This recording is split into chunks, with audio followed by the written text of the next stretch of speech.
Welcome to the Wednesday, May 4th, 2022 meeting of the Arbor Planning Commission. While we are conducting this meeting in person, we will provide virtual opportunities to address the commission during public hearings. Please be patient if there are technical issues.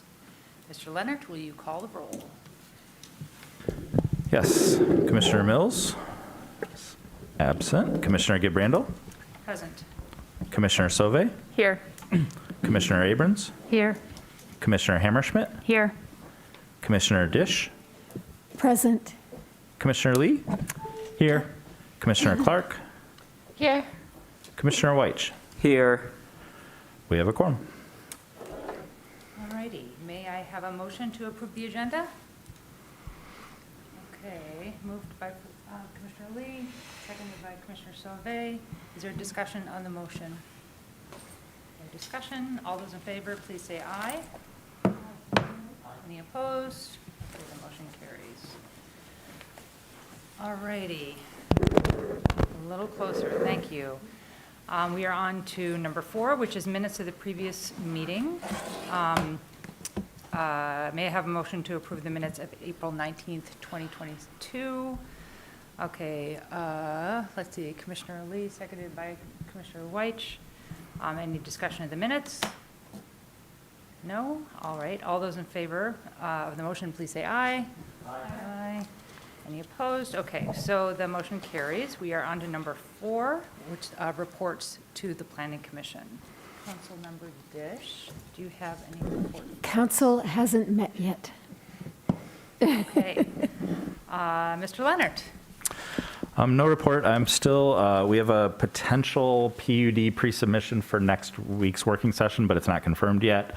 So I will certainly update the commission on the content of that working session probably on Friday of this week. Okay. Any other commissioners or officers or liaisons have anything to report from any of the other committees or anything? All right, Commissioner Sauvé. ORC met on TC1. I recused myself, but there was a continued discussion for TC1 rezoning at Stadium Boulevard. Can I ask the nature of the recusal? Yeah, I was going to ask that. Yeah, happy to. I am a property stakeholder in the currently planned rezoning territory. All right, thanks for that. Okay, so we are on to item 6, which is audience participation. This is an opportunity for persons to speak up for 3 minutes about an issue that is not listed on the public hearing of this agenda. Please note that the Planning Commission will be holding dedicated public hearings on 212 Miller Avenue site plan and the comprehensive plan review. If you wish to address the Planning Commission on other matters, now is an appropriate time. To speak on this matter, press *9 if listening by phone, or use the raised hand feature if viewing through the web link. For phone access, call 877-853-5247 and enter meeting ID 977-6634-1226. City staff will select callers that have raised their hand using the last 3 digits of your phone number or by name if available for those accessing through the web link. You will hear an automated announcement that the host is allowing you to speak. When speaking, please move to a quiet area and mute any television or background sound so that we may hear you clearly. For any speaker, please state your name and address at the beginning of your comments. We don't have anybody present in the room. Is there anybody virtually waiting? Yes. Okay. Caller with the phone number ending with 534. You have up to 3 minutes to address the Planning Commission.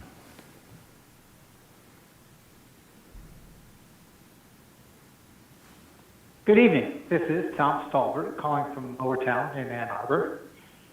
Later on tonight, we're going to talk about the comprehensive plan.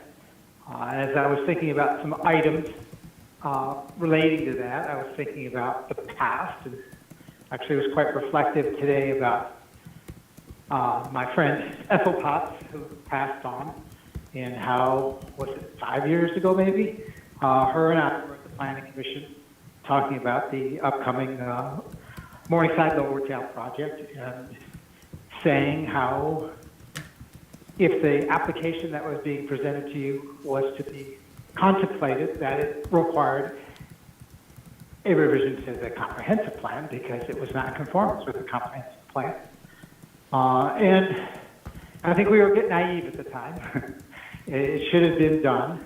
And in that case, it would have been a very simple matter of looking at the comprehensive plan and seeing how that site called for a mixed-use urban village. And as planning staff itself said, that this the proposal did not comply with that. And there was a desire by the developer to have essentially an entirely residential development with accessory commercial use.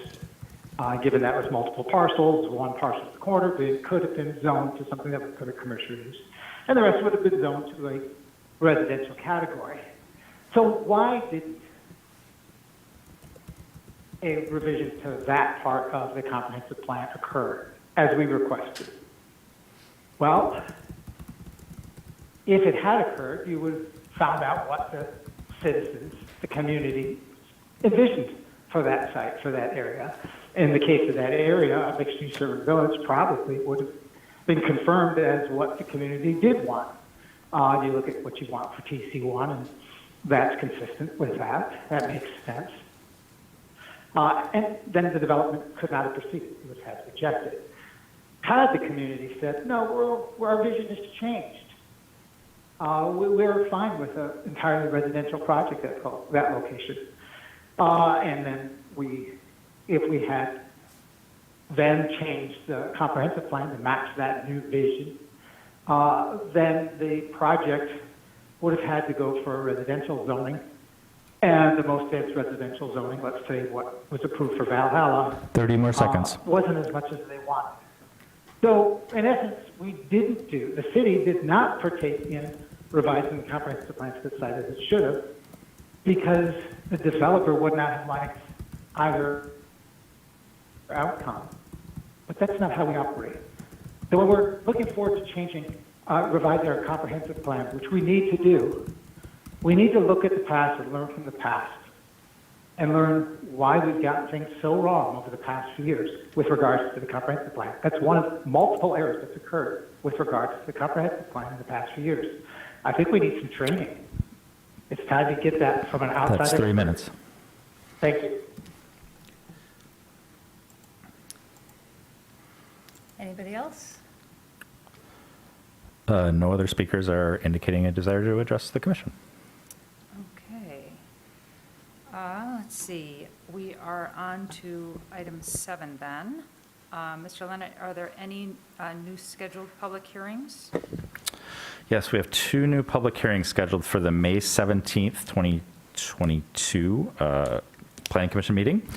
One is 330 Detroit Street site plan for Planning Commission approval. This is 2 existing buildings are proposed to be removed and accommodate a 5-story building to include 14 residential units, 23 on-site parking spaces, 1,850 square feet of ground floor retail space, and pedestrian vehicular access will be from North 5th Avenue and Detroit Street. The zoning is D2, a lot size of 9,879 square feet, 0.23 acres. The site is located at 303, 312, and 314 Detroit Street.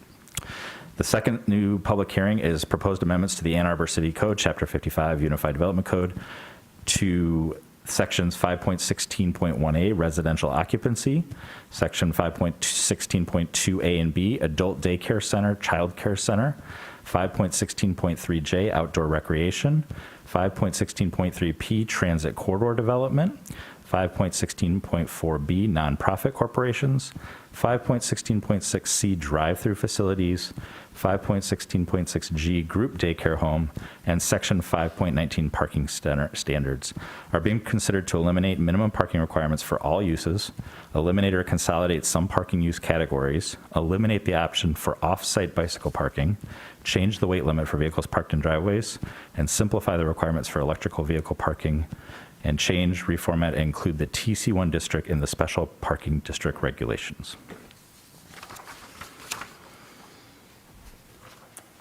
Alrighty, we are on to item 8A, which is unfinished business. And we have the site plan on 212 Miller Avenue that we discussed last time for Planning Commission approval. This is the proposed construction of an 8-unit multifamily residential building on this 0.2-acre parcel zoned D2, downtown interface. This item was postponed from the previous meeting, and we have up to 10 minutes for a petitioner presentation.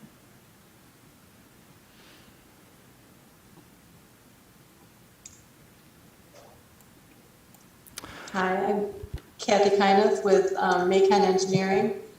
And we did go back at the last Planning Commission meeting. You asked us to look at providing better barrier-free access to the site.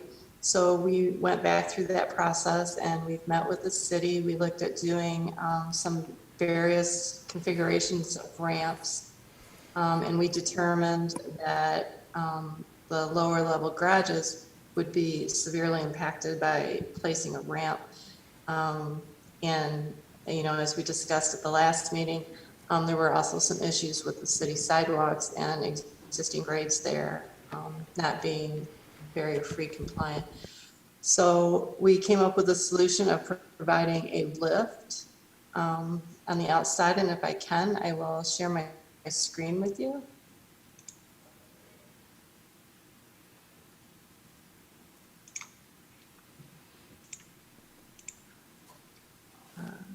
Can you see that?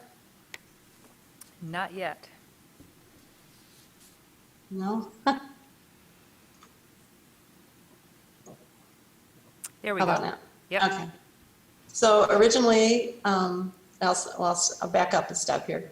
This is the 309 Ashley project, which is under construction.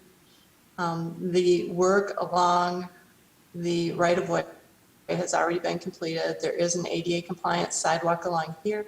There's a door back here where my cursor is pointing, and this existing sidewalk that was installed with the 309 Ashley project is a barrier-free ADA compliant sidewalk. So what we're proposing to do is to use this area and grant a pedestrian access between the two properties, which would allow people to use the existing sidewalk, come up this sidewalk that's on the 309 Ashley property, and then access a proposed lift that we are looking to put in this area. Originally we had the steps here, we moved the steps over to the east. And we think that that's the best solution to provide the barrier-free access from the public right-of-way up to this patio area where the entrances and the courtyard are to the 212 Miller project. And I will leave it at that unless Tom has anything he would like to add. No, thank you, Kathy. That pretty much sums up what we looked at over the last 2 weeks. Thank you. Mr. Khan, would you like to give a staff presentation? Yes. What I wanted to add to Kathy's presentation is that we did put together a meeting amongst a number of city staff members, as well as the petitioner, the architect, and the civil engineer. And city staff all supported the proposed lift as a apparently viable solution to creating a safer non-motorized access to the east side of the site. So staff at this point continues to recommend approval of the site plan project. Okay, thank you. So now we are on to the public hearing. This is an opportunity for persons to speak up to 3 minutes about the proposed 212 Miller site plan. If you wish to address the Planning Commission on this item, press *9 if listening by phone, or use the raised hand feature if viewing through the web link. For phone access, call 877-853-5247 and enter meeting ID 977-6634-1226. City staff will select callers that have raised their hand using the last 3 digits of your phone number or by name if available for those accessing through the web link. You will hear an automated announcement that the host is allowing you to speak. When speaking, please move to a quiet area and mute any television or background sounds so that we may hear you clearly. For any speaker, please state your name and address at the beginning of your comments. First, is anyone present that would like to address the Planning Commission on this topic? Don't see anybody in the room. Mr. Leonard, any speakers that are waiting in the queue online? No speakers have indicated a desire to address the commission on this item. Okay, I will close the public hearing then and read the proposed motion.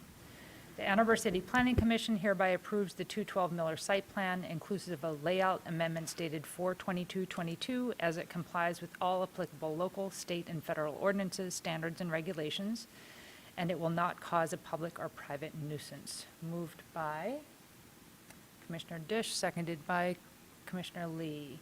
Discussion of the proposed motions.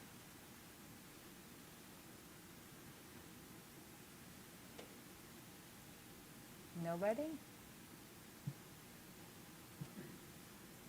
Commissioner Lee? Just a quick clarification question. Does the latest site plan actually show this change, or is it changed just, okay, gotcha. I was looking through. I'm guessing the renderings didn't get updated, but the change is representative. Cool. All right, just wanted to make sure. Perfect, thank you.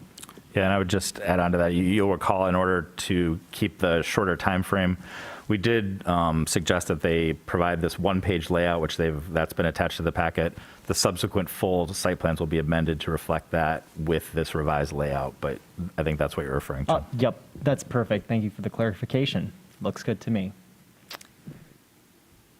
Okay, I just would like to say thank you, development team, for accommodating our requests and coming up with a creative solution. So we appreciate that you went through that exercise.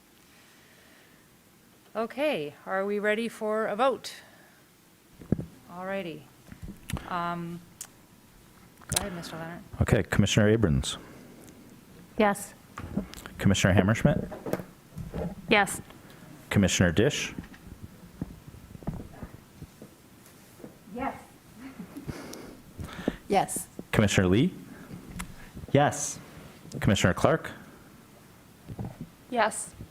Commissioner Weich, Yes. Commissioner Gibrandal, Yes. Commissioner Sauvé. Yes. The site plan is approved.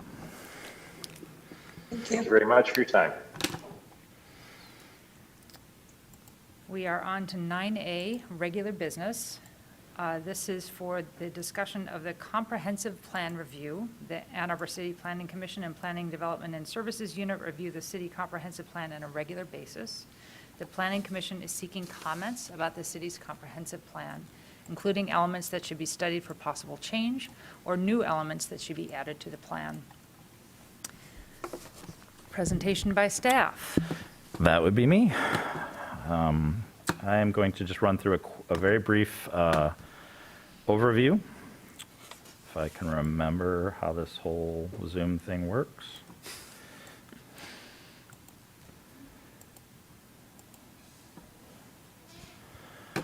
Okay.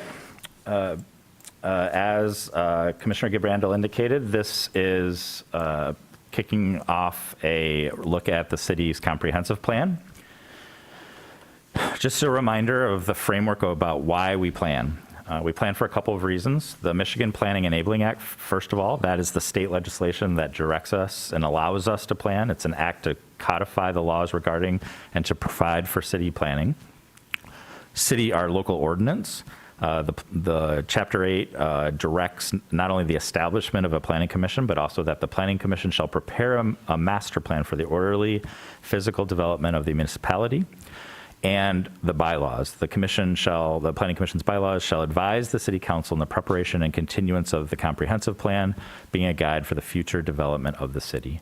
But more importantly, the comprehensive plan is the guide designed to help us create a vision of what we want to be. How do we want the city to change? How do we want it to evolve? What is our vision for what the city looks like on the long-term horizon? There are a couple of terms that are referenced already in this presentation and that you'll see over the time. First is master plan and comprehensive plan.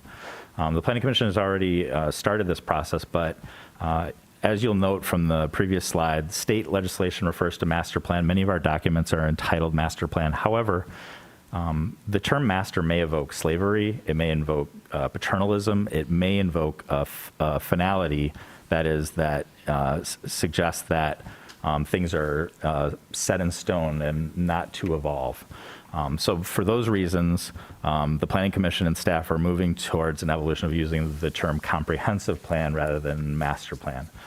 There's no specific reason that the term master plan has to be used as a term, despite its reference in legislation.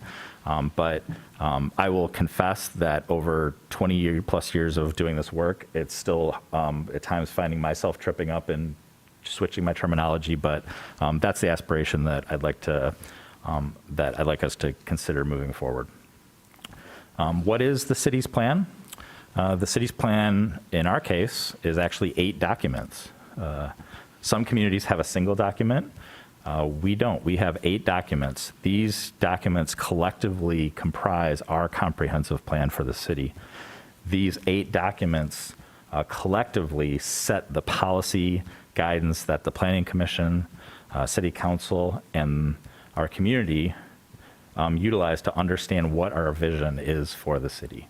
And that's a lot of pages.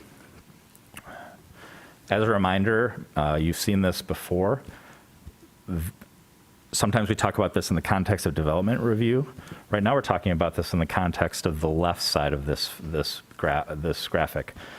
The comprehensive planning process is the widest opportunity for community engagement. It's the widest opportunity to set the topic areas and aspirations and an exploration of how we want our community to evolve. This is the sort of casting the widest net to figure out how we can identify and prioritize goals so that in the future we can set those strategies and implement those goals so that the subsequent development that we see is meeting the goals that we desire as a community.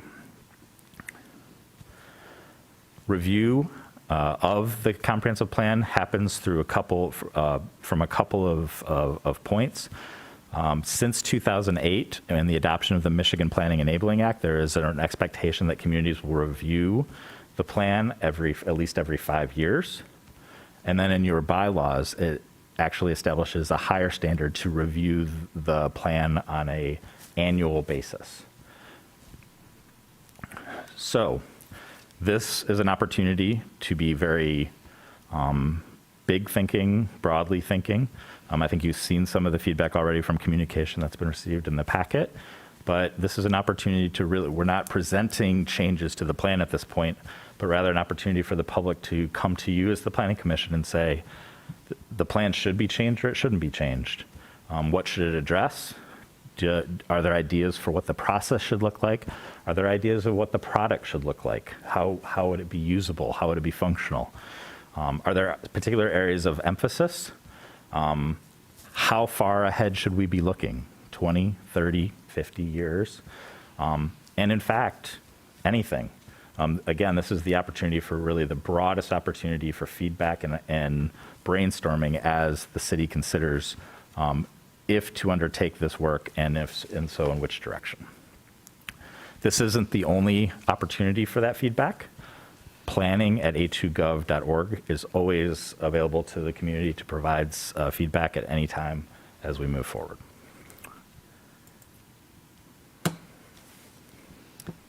Thank you. Okay, now we're going to have a public hearing on this topic. This is an opportunity for persons to speak up to 3 minutes about the city's comprehensive plan. If you wish to address the Planning Commission on this item, press *9 if listening by phone, or use the raised hand feature if viewing through the web link. For phone access, call 877-853-5247 and enter meeting ID 977-6634-1226. City staff will select callers that have raised their hand using the last 3 digits of your phone number or by name if available for those accessing through the web link. You will hear an automated announcement that the host is allowing you to speak. When speaking, please move to a quiet area and mute any television or background sound so that we may hear you clearly.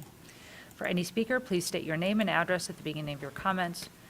First, is anyone present? I don't see anybody present. Any speakers that wish to address us virtually at this time? Mr. Leonard.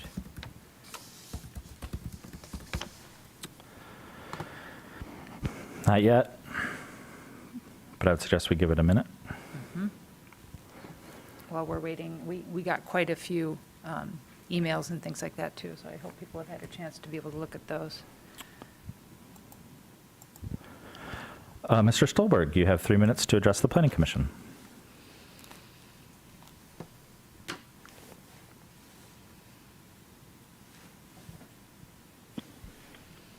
Hello, this is Tom Stolberg again, calling from Lower Town in Ann Arbor.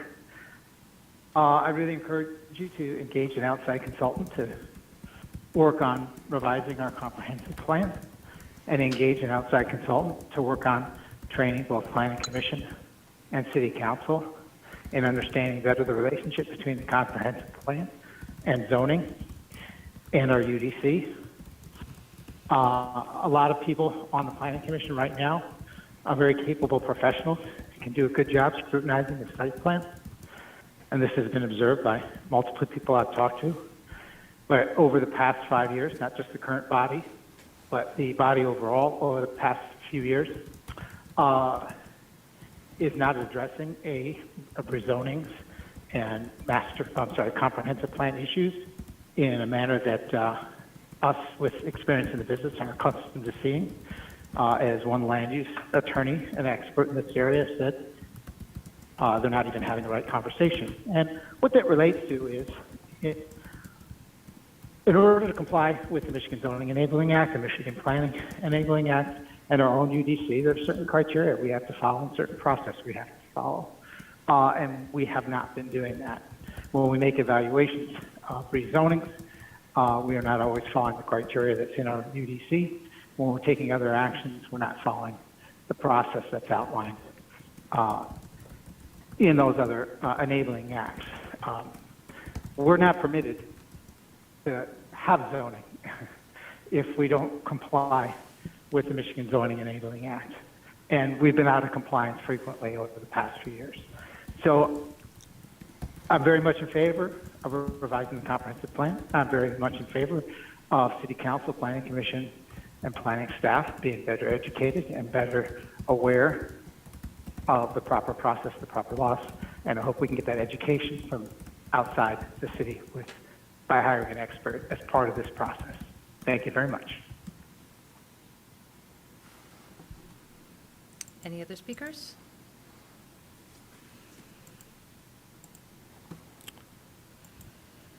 Caller with the phone number ending with 464.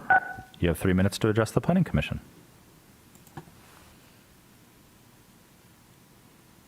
Hi, this is Linda Brower. Can you hear me? Yes, we can. Okay, so, frankly, I'm mystified by this agenda item because it's phrased in terms of, we're supposed to look at the comprehensive land use plan every year, and, you want the community to weigh in if you think it's something we need to do now, and if so, which little bits and pieces of it we think should be changed. I don't understand this because state enabling legislation says to fulfill certain requirements, we have to completely review and update our master plan. I think it's every 5 years. We are well beyond that. So I would think that as the city planning leaders, you guys would be trying to put some heat under council to get that complete review rebooted. As I recall, before the pandemic, there was a commission or a committee appointed to seek out a consultant to shepherd through that process. Now, I know that Howard Lazarus stopped that process, and then I don't know why, and then the pandemic happened, so it got put on the back burner. It's time to put it on the front burner, not just a look at here and there, let's do an annual cursory review. We need a complete comprehensive review of the comprehensive land use plan. And I want to point out that at the April 18th City Council meeting, our city administrator, Milton Mahoney, stated that our comprehensive land use plan is badly out of date and needs to be updated. That's a quote. And he talked about how state law requires this to happen. And he proposed allocating $700,000 for the process of review, public engagement, and revision. So I'm hoping and expecting that budget item will be approved at the May 16th council meeting, and you should be now getting ready to prepare to shepherd that process through. And during the same presentation, Mr. Dohoney called out 3 specific areas for future focus overall. 1, downtown upgrades, including public restrooms. And as you're the City Planning Commission, I would ask that you look at where we can have public restrooms downtown. And number 2, equity inclusion, which should be part of your process as well as every other city process. 30 more and seconds. 3, engagement. And the third focus he mentioned was engagement. And he said it needs to be robust and inclusive of all sectors of the community. And so that kind of public engagement has to be part of the comprehensive review of the comprehensive land use plan.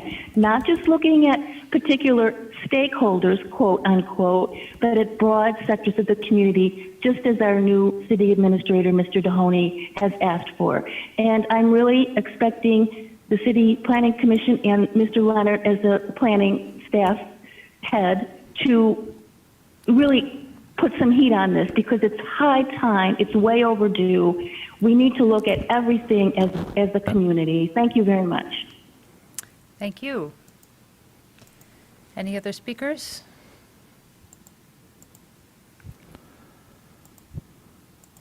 Alex Lowe, you have 3 minutes to address the Planning Commission.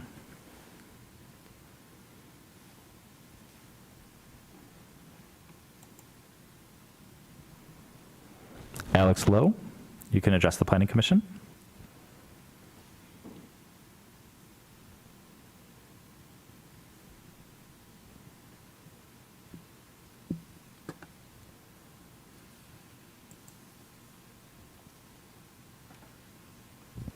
Alex Lowe?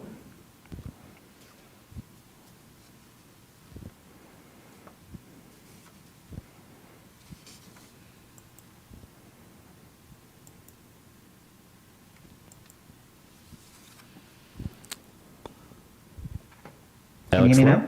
There you go. Now we can hear you. Sorry about that. Sorry about that. Hi, this is Alex Lowe calling from Fernwood Avenue. I'm actually quite excited about the new comprehensive plan and options that we have for it. And I just thought I'd express what I'd like to see. But first thing I'd like to see is more focus on pedestrians and bus riders. That includes things like if you've got a large development under proposal requiring cut-throughs so that people can access busways very easily. This goes really well with the TC1 zoning. Related to which I'd love to see more push from all parts of the city government to work towards more TC1 faster. And I think it might be time to start considering in certain areas of the city some parking maximums. We desperately need more density in the city, so that we can allow more people to live in Ann Arbor. And in some places, what we're seeing is just huge swaths of parking outside of stores that even on Black Friday just never fill up beyond 30%, maybe 50%. So I'd love to see some action taken on that. Thank you. Thank you.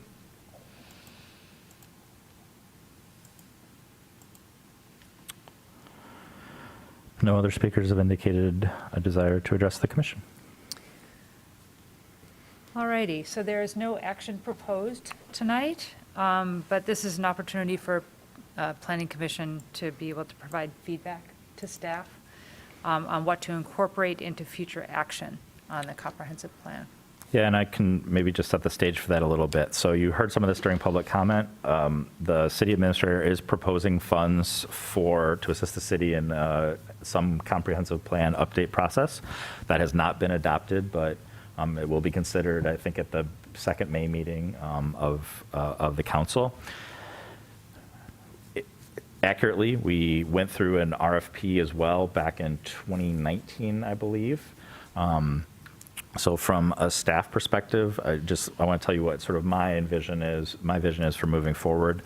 I do think it's time to sort of revisit that comprehensive plan update that was started in 2019 and got a bit sidetracked by the pandemic.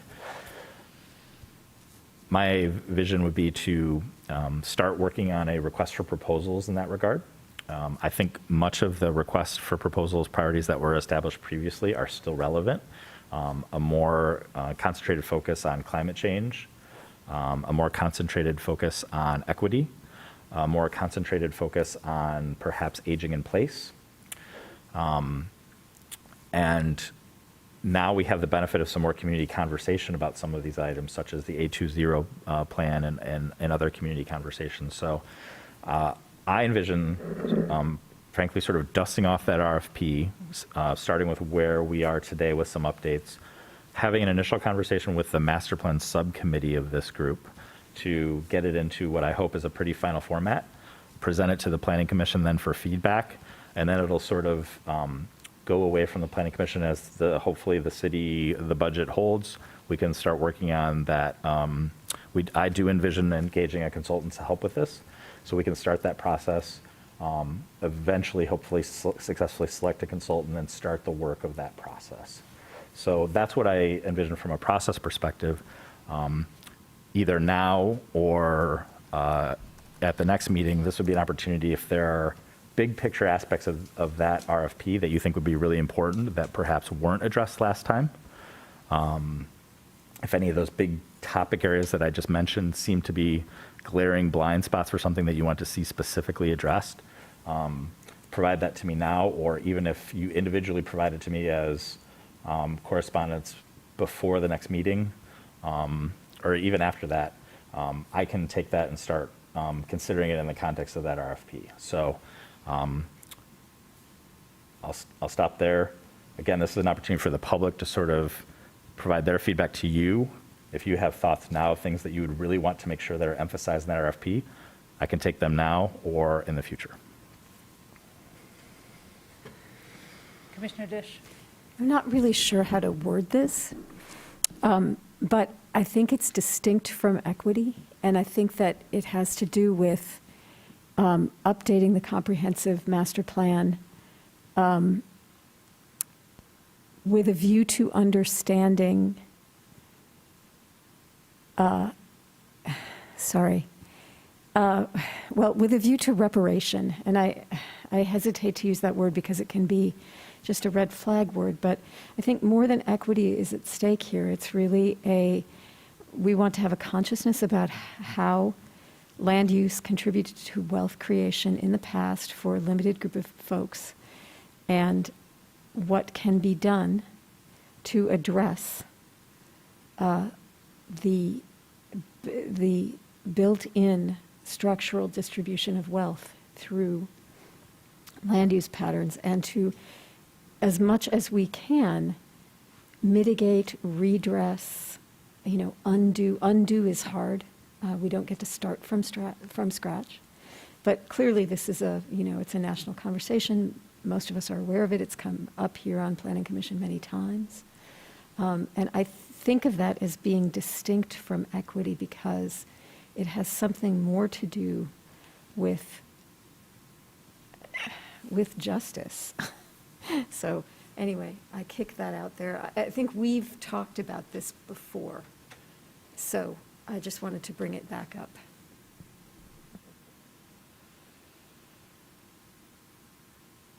Commissioner Hammerschmidt? Are we able to see that RFP at some point soon to be able to make comments on it? Okay. I agree with what Commissioner Dish was saying. To the extent that we talk about equity and racial justice, both, I think that's really important. I think it would be good to see the RFP. Another thought I had was, coming out of COVID, public health is sort of another umbrella where we can, that climate change impacts health, equity impacts health, was the other thing? Oh, aging in place. So that's a frame that I know a lot of other cities, Las Vegas just did. They adopted a new comprehensive plan, and like health sort of was a frame for that. I think that'll depend like what consultant we pick, but that could be something, if that's something that we think would work as a frame, maybe that gets worked into the RFP. I don't know, but yeah, I kind of want to, at some point, would like to see the RFP that we used last time to be able to. Yeah, I can share it, but let me just give maybe a quick high-level overview of the content now, a little bit more than what I did before. So the original RFP started with a conversation with the community about values. I envision this to be a bit of a less so about what are our visions for being where we want to be, but more as a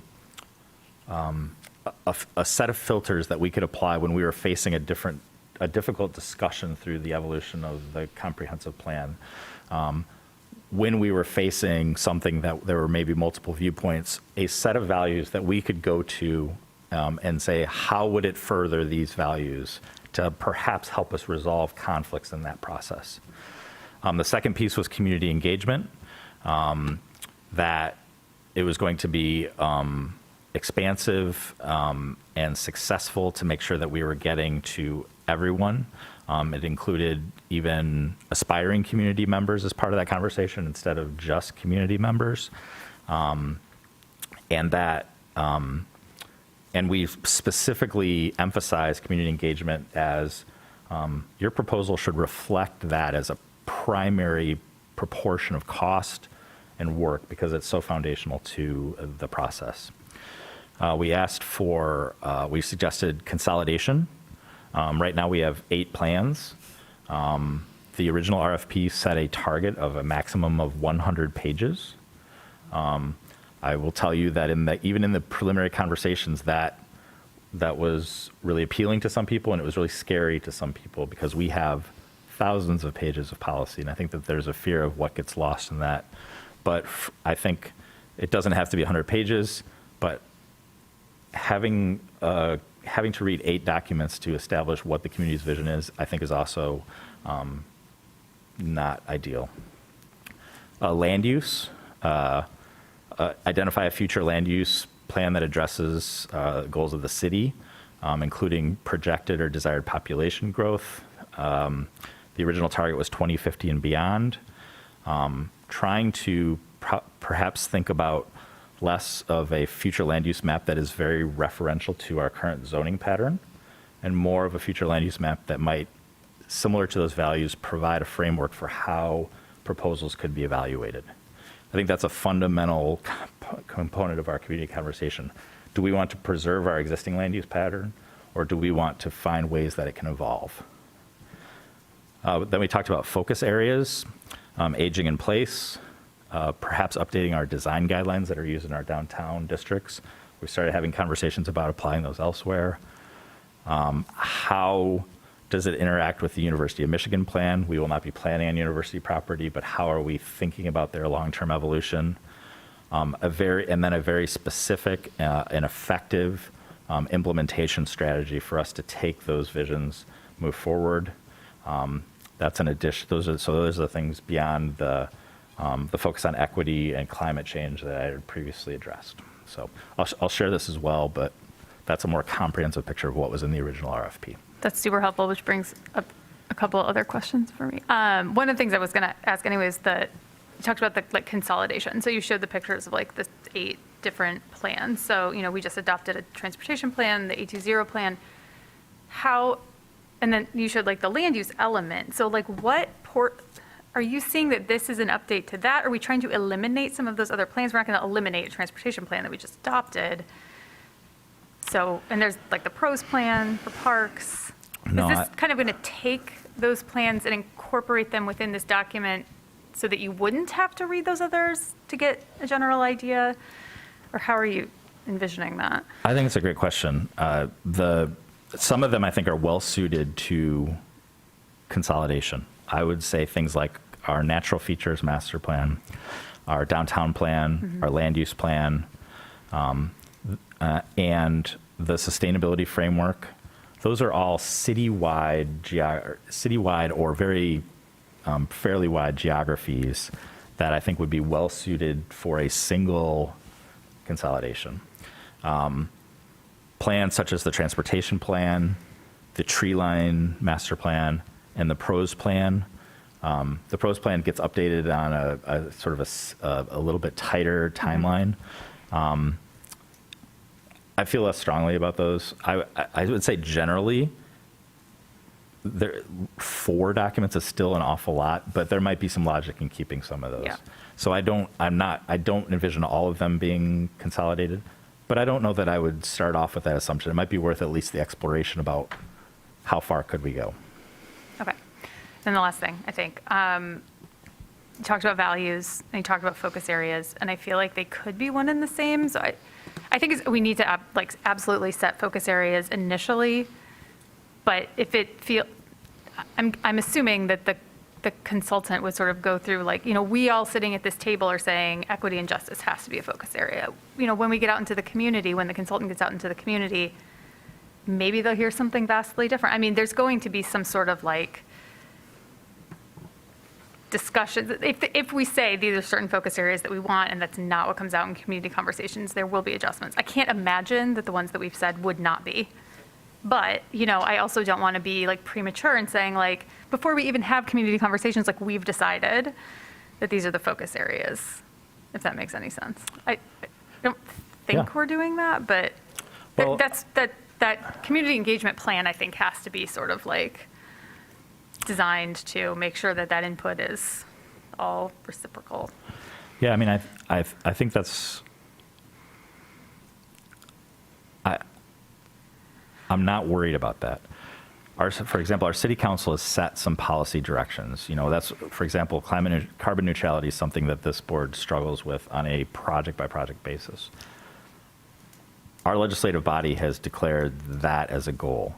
And so including that as a focus area seems pretty comfortable to me. Justice and equity seems like a fairly comfortable component to put in there as a priority. Perhaps things like, when you're posing that question, I think about aging in place.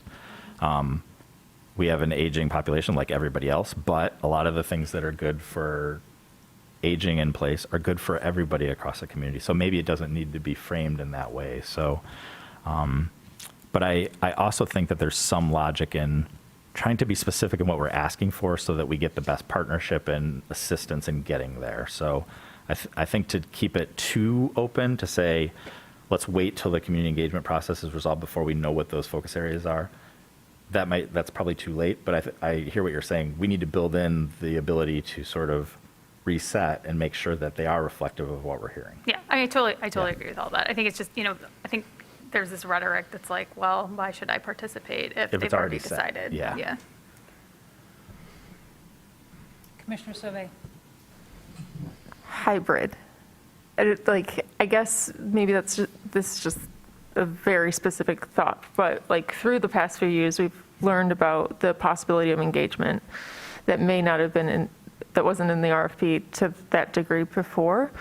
And so making sure when we are talking about community engagement, looking at access to technology, access to multiple timescales, but access virtually and in person, and making sure there's we just have more tools and access points. So I think that's just something to reinforce, which might be another way to engage. I think how we discussed in the previous effort around this, our current and aspiring communities, which I know is also an interesting one, but we've got that commuter segment of our population, the student segment of population, and so those are areas outside of the established population that have a huge impact and should have a say, and probably have a desire and can have pain points that should be voiced and listened to.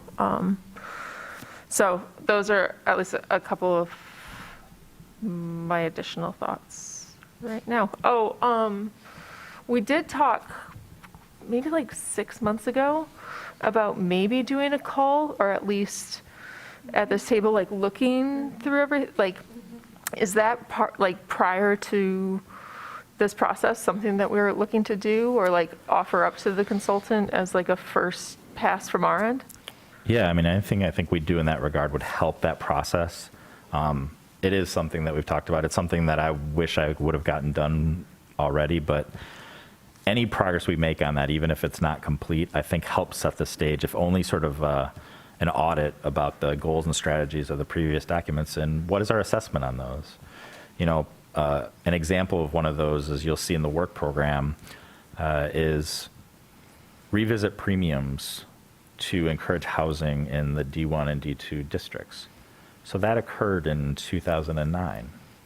That was a specific strategy. It was accomplished.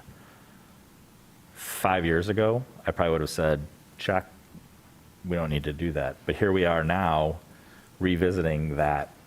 It's still reflective of that same strategy. So,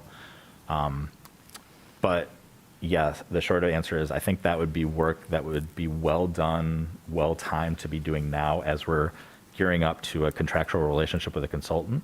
Say, hey, here's some homework already to set the stage for where we've been. But you also got a lot of other stuff going on, so. Do you imagine that being with the full board, part of this committee, like I'd subcommittee? probably start with the master plan committee. Okay. And then for timeline, I'm assuming that we're trying to get to a contract starting with the fiscal year, or? Yeah, if the funds are awarded, they wouldn't be available until July. So now seems like the right time to start sort of a RFP. I don't know exactly when that procurement process will start, if we'll start it actually in July, but the time seems right to start getting organized so that once that hits, we're either well underway or maybe even close to a selection process. Yeah.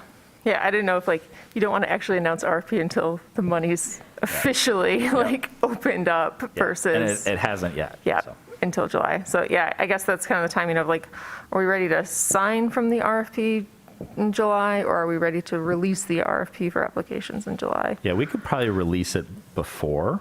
Okay. But even starting now, I anticipate that there'll be some time, and we're going to want to provide some time to respondents to make sure that, you know, we're getting the information we want. So. Yep. And I guess to that committee, since we have a lot of commissioner turnover, like, and I don't know if we've addressed that role in this past year, since it was kind of like a floating thing, since we didn't know how active it was going to be. I just want to, like, if anybody wanted to, like, join in the interim right now, that, like, isn't, like, officially designated to that committee. Yeah, typically we do committee appointments in July, but maybe it makes sense to bring it with the work program next meeting. And since time's right, that there's going to be work particularly done on this plan committee. Okay, so yeah, we would wait till July typically, but since, just get a head start on new committee appointments maybe, or at least for this one. Okay, that's it. Thank you. Anybody else? Go ahead, Commissioner Abrams. Can you remind us who's on that committee? I was afraid you were going to ask that. And while you're pulling that up, I also just have a question about the timeline. The process that you described sounds very lengthy, and I'm wondering how we balance taking our time and leaving enough time for the right amount of engagement and, you know, close, careful thoughtfulness with a kind of urgency that I think we feel and the community feels to do this. And I'm also thinking about 2030 and it being 2022.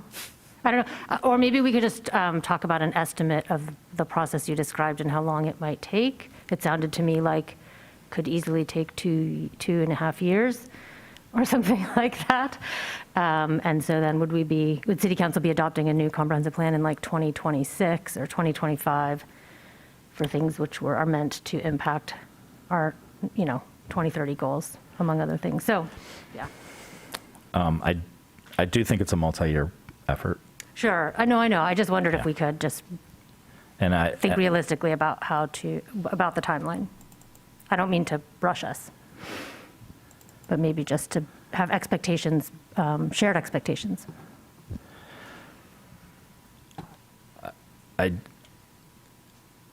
I think that part of that is probably part of that.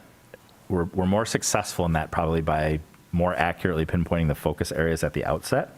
So as we're engaging with a consultant, we're putting together that work program, we have a better sense of what we need to do, and that gives us a better ability to probably stick with that time frame and be faithful to it. I think to the extent we leave more of that evolution, not content, but even like sort of categories to, we will decide that after phase one, that probably increases the chances of more time. For scale, I think the last RFP was proposing about a year and 9-month process, which I thought might have been optimistic.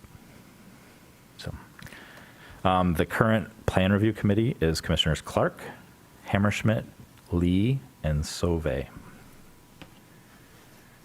Thank you. Is there, what would be the standard practice in terms of, I'm trying to figure out how to say this. So there was a consultant who had been engaged, and that contract was terminated due to COVID? No. It was never executed. It was never executed. Yeah, we had, so as a reminder to new commissioners, when we started this process in 2019, we actually formed a sort of an advisory committee. Each ward nominated a resident from their ward, as well as the mayor, and then we had some city staff as well. We went through that group, did the review of proposals, shortlisted them for interviews, conducted the interviews, and then came to a recommendation that was never approved by City Council. So that was. Is there any possibility of having that time and labor be part of this process, or are we starting from scratch required? I don't think we're starting from scratch because we have that RFP as a good foundation already. I think that it does warrant going through the process again. Part of that is firms deciding what their capacity is timing-wise, and we are going to have some minor adjustments to that RFP. We have the A20 plan now. We didn't have that before. Previously, we said climate change should be more front and center. Now we have some more specific recommendations. I think more of the questions now is how do we want to pull that document into our land use framework? So, so the short of it is I don't think that there's much recycling that work, but at the same time, I don't know that we need to go through that same process again. Commissioner Hammerschmidt. Do you mean the same process you mean with the community? Correct. Okay, I was going to ask about, so you're envisioning the selection process is going to be comprised of staff? I don't know yet, Okay. but probably something different than it was before. It was a really robust process. We Yeah. got a lot of feedback, but one of the things that was interesting with that is because for whatever reason, that construction, we started having a lot of discussions about content and what might end up in the planning process versus sort of just getting to that process. So I don't know, again, very interesting conversations, really compelling, passionate conversations, but it wasn't necessarily always the best path towards getting us into the work of actually turning the switch and starting to actually incorporate some of those ideas or test them. So, so there'd probably be some combination, I'm guessing, of commissioners and staff. Yeah. Ultimately, it's a city council awards the contract, but I don't have it sort of exactly mapped out yet, but not the same process as last time. I wouldn't recommend that. That makes sense to me. Commissioner Lee.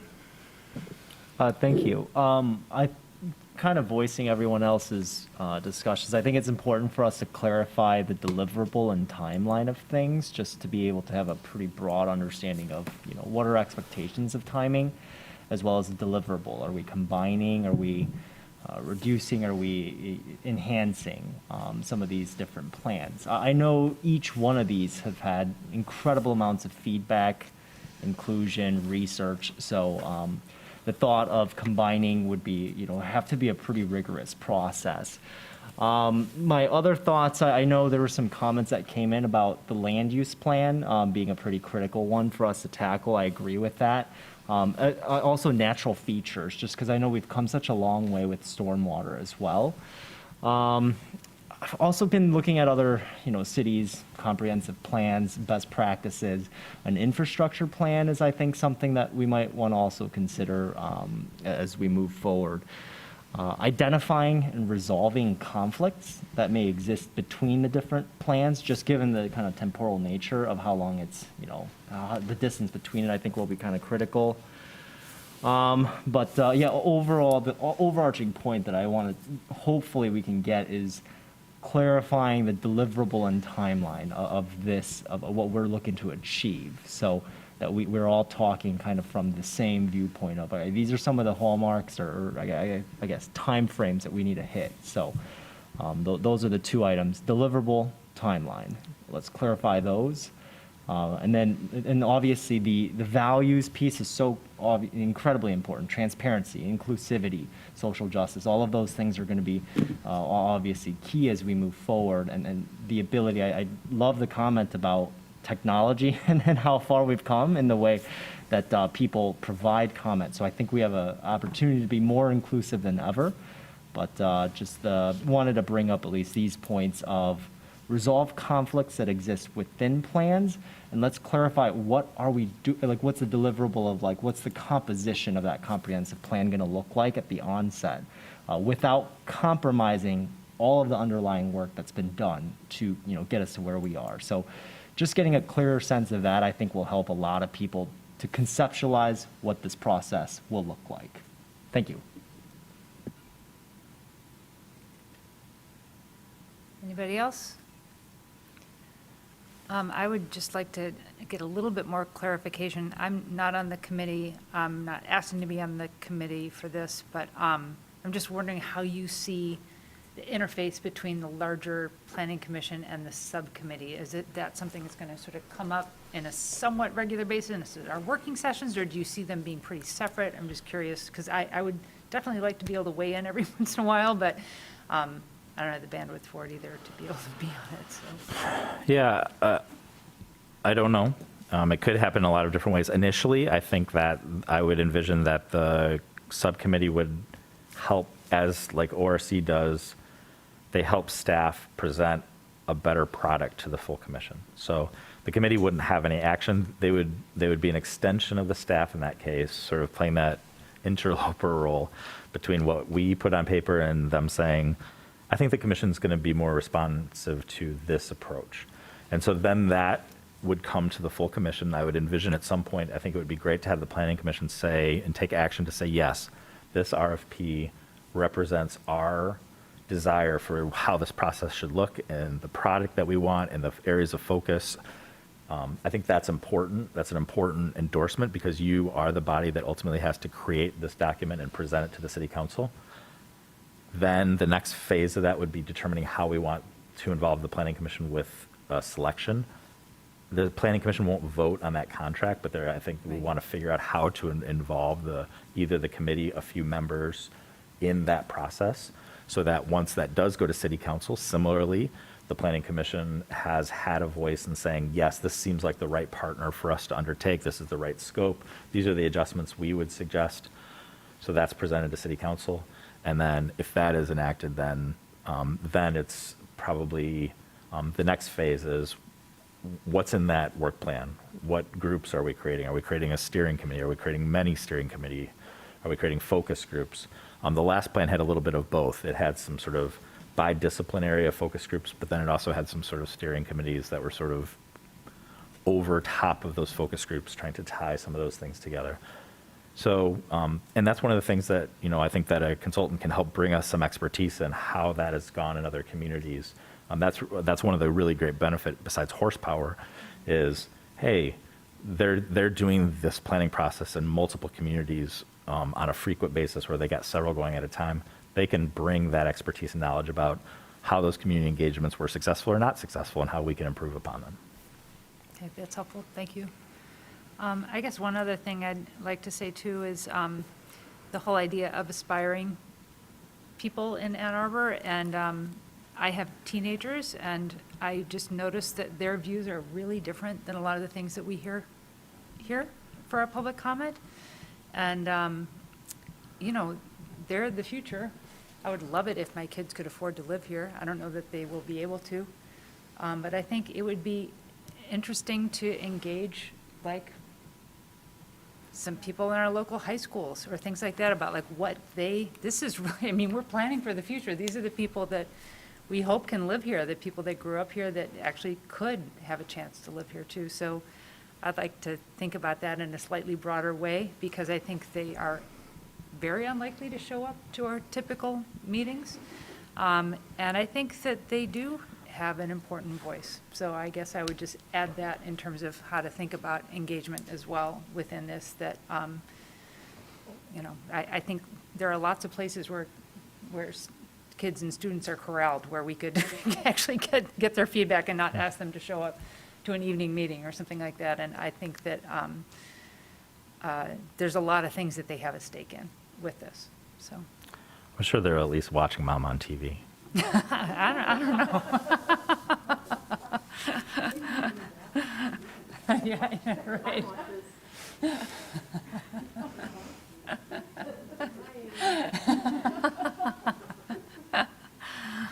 All right, so what I just want to sort of reflect back what I'm hearing. It sounds like the commission is of a similar mind as I am. Probably a good starting point is a similar RFP as we did before. I'm going to make some adjustments based on some of the comments that we talked about. I would say the next time that this full group might see it is after staff has gone through it and the plan subcommittee has gone through it. So I'm not going to commit to a time yet, but I do want to get moving on it. It's perfect timing with our bylaws now. If that council budget holds, I do think that we're in good shape to make some progress. If anything, I would say that I'm a little worried about cost based on this budget item and what our last cost was. But I still feel really fortunate that so far that, and I think the administrator, as was noted, he's very committed to having this conversation to the extent we can, so. Great. Okay, thank you. All right, we are on to item 10A, which is other business. So this is the 2022-23 City Planning Commission and Staff Work Program recommendation. And the recommendation is postponement. So, Mr. Leonard, did you want to? Yeah, so as you'll recall from the memo, so this is a frequent flyer on your agendas, both the last meeting, this meeting, and then it will be presented to the commission for hopeful adoption at the next meeting. So after the public hearing we just held, after this conversation about the plan, this is an opportunity for you to say, I like this, I don't like it, I want to we should reprioritize things. Since you last saw this, I think I made the changes that were discussed. Let me just highlight them. I did, and I think there was at least one communication on this. I pulled out the next steps, milestones as part of this. This is an annual work plan. We can always put it back in if desired. I added what I thought, and thanks to Commissioner Sylvain Mills, who I sort of bounced some just some drafts off of. There was a conversation about why are we doing some of these things? What is the impetus for this? Where are they referenced in our planning documents? So in the top stanza, you're seeing more sort of regulatory frameworks, and then in the bottom is our planning framework. I put down just a very simplistic reference to where you would find the applicable language in those documents as it relates to those standards. I did include the A20 plan on here.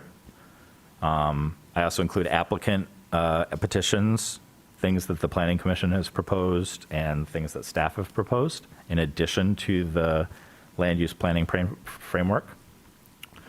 I moved parking maximums and added solar energy readiness to this year.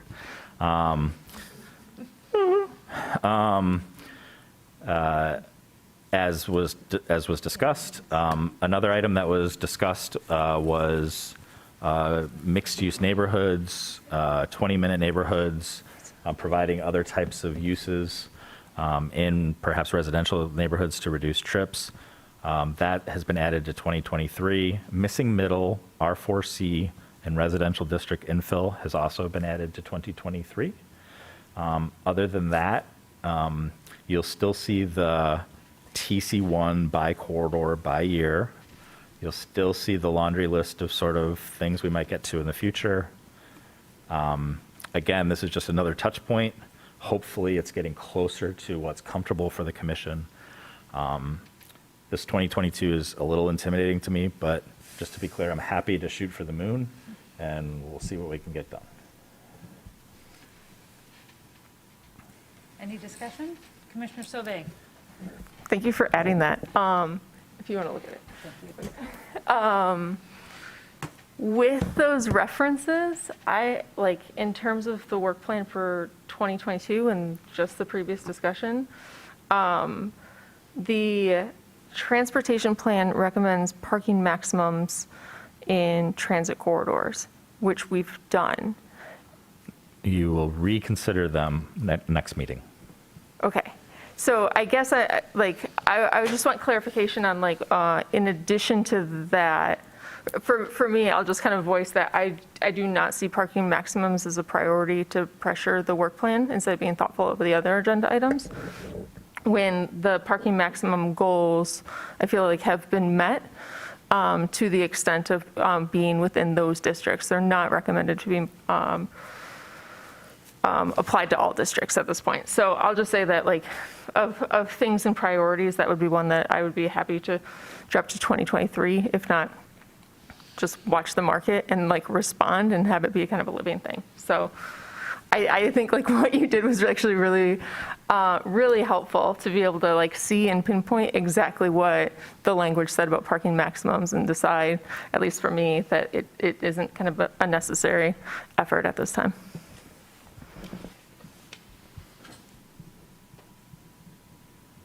Any other comments?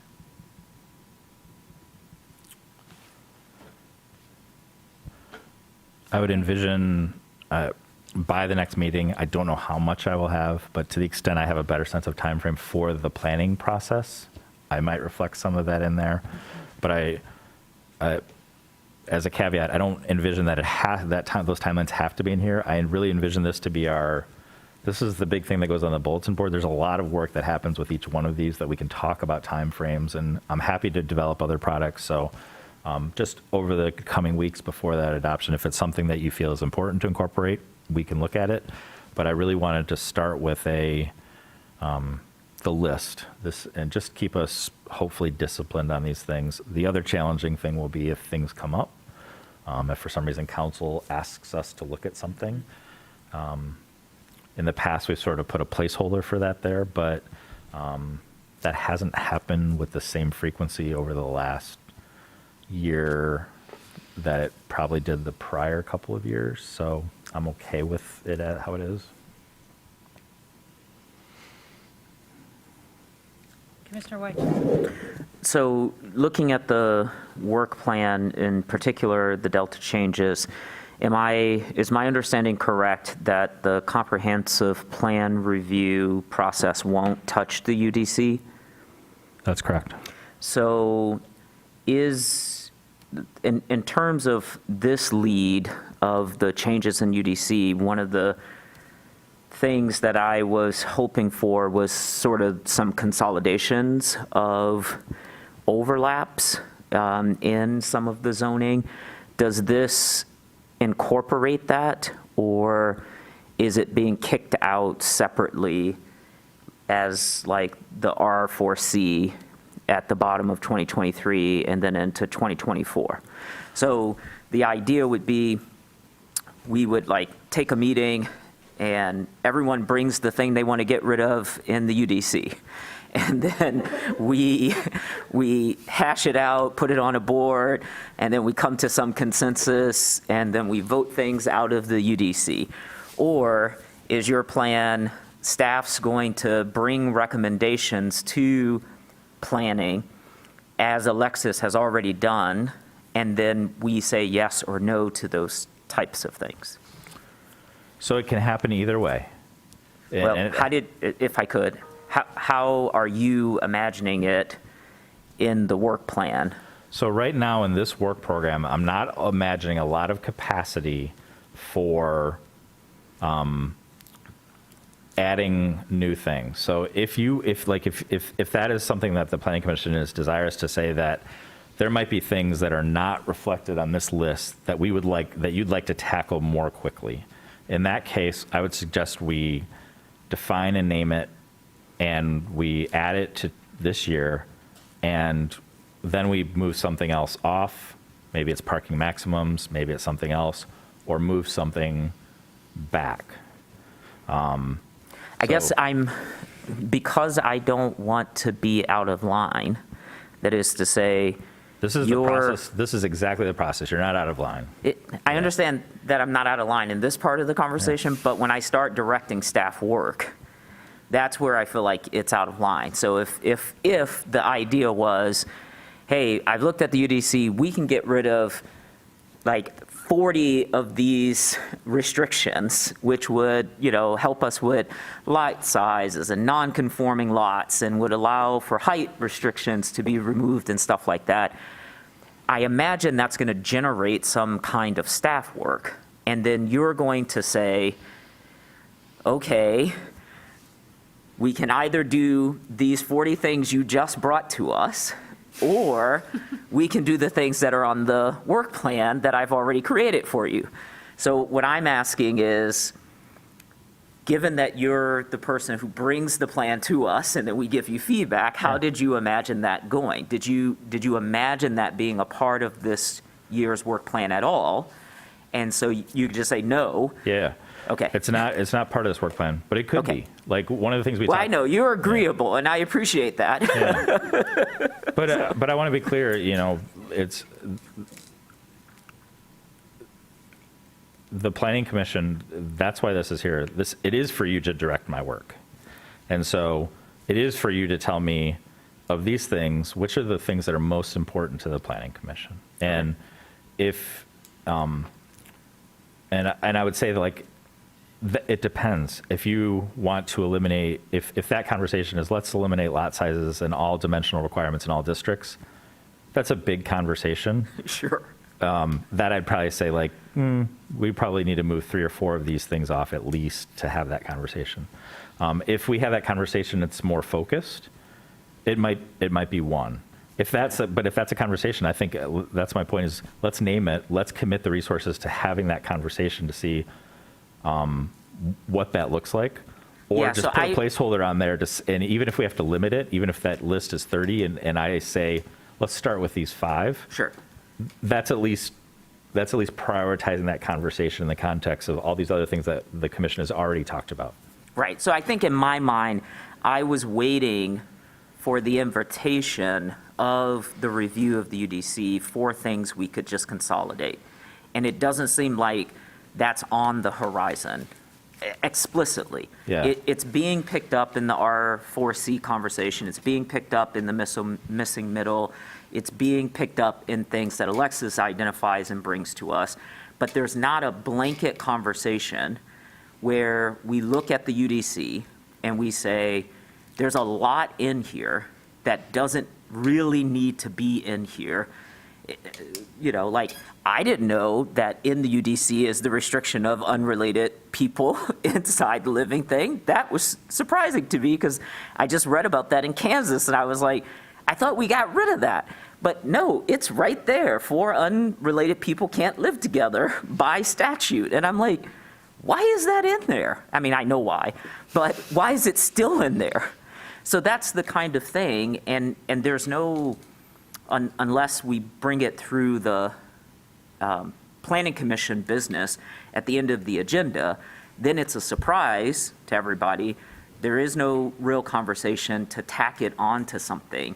And that's what I'm really asking is, what's the process for us to have that level of conversation? Because we've identified hey, this shouldn't be here, but there's not a clear path for how are we going to talk about it? What are the implications? What does it mean for staff time? And so then it just sits. And then you just bring it up like I am now, and everyone's looking, and they're like, yeah, when are we going to talk about that? Okay. Did you have something? Yeah, Commissioner Sutton? we had like unzoning, I think it was called, right? Which was this kind of a little maybe brainstormy segment that it got a little lost. I'm assuming that's kind of what we're trying to get back to. Can you explain kind of where that went, or like how that logic might fall into something Yeah, else? so a couple things. It's not on here. It was something that I threw out. I guess I didn't hear a lot of momentum towards it. I think part of it is also, I think some of the things that Commissioner White is talking about in unzoning, there are aspects of that conversation that we could undertake today. We could clear the deck and dedicate our next working session to, let's just start, what's everybody's wish list for the UDC? And then some of that I think would be sorted in the context of what do our plans support in that regard and what do our plans not support in that regard. So I think some of that can happen through this plan process that we're talking about. When we undertake that planning process, what do we want that to say about our definition of family? What do we want it to say about lot sizes across the city? What do we want it to say about height? So there's a lot of ways towards it. And I think in a way, the broader it gets and the more comprehensive across all of our land, that's the right place for it. That's not to say that we have that conversation and there might be some really more pointed, narrow things that are clearly supported by the years of engagement that we've already commented that are reflected in our current planning documents.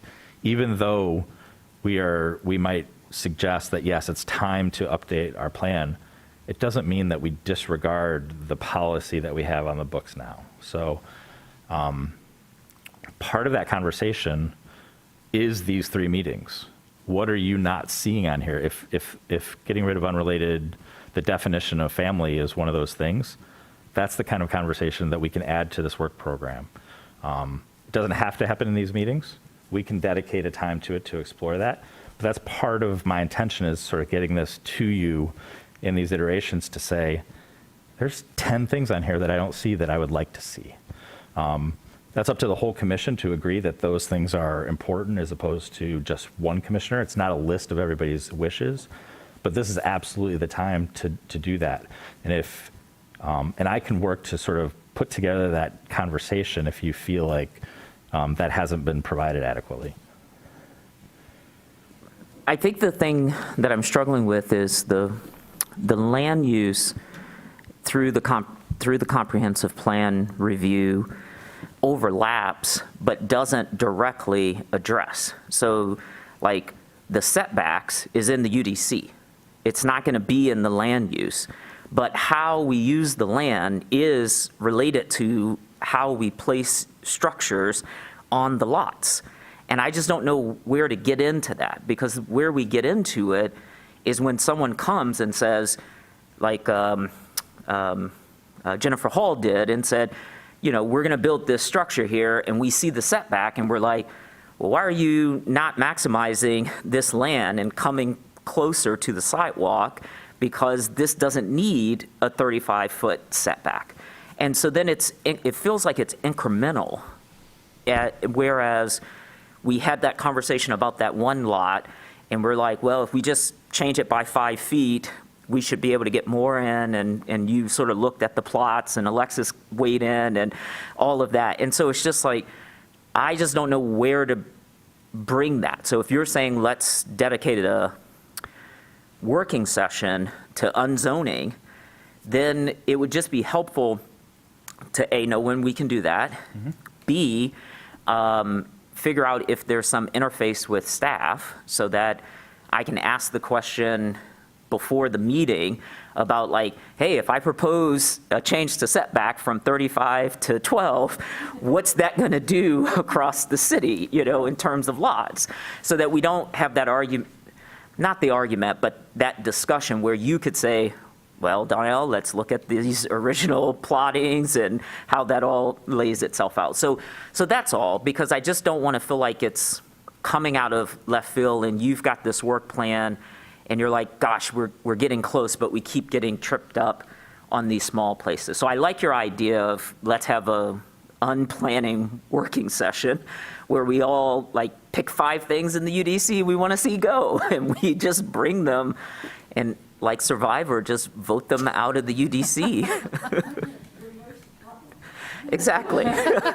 Because I think there's some things about that I'm learning about our land use that restricts certain things. And, I even asked you the question about setback, and it was like, where is it? And you're like, it's at the property line. And I'm like, okay, but here are 3 things. Tell me exactly where this becomes an issue.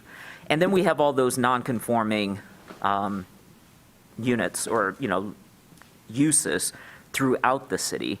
And so it's like, how do we just sort of, I think it was Jane Henry's comment tonight that just sort of said something about that, to just say, like, how do we just skip it in the code and just say, we're just going to accept this as a new non-conforming district, as opposed to trying to do it incrementally. So that's all. And the only opportunity to have this conversation because of the Open Meetings Act and how we can use email is here at the table, and then our meeting is at 11, and everyone's like, oh, fun conversation, but I would like to go to bed. And I just want to avoid that. So, so I vote, not that it matters, for an unzoning, sort of conversation. And I'd love to hear what the other commissioners think about that. Go ahead, Commissioner Abrams. I really like that idea. I also think that we often have small bites on our agenda, like cottage food industry update, or I'm drawing a blank, but I think between us, we could all remember kind of smaller items. So I think in the work plan, something like drive-throughs, or I think there can, like, maybe we could have a working session to kind of generate a bunch of ideas, but we don't have to take them all on at once.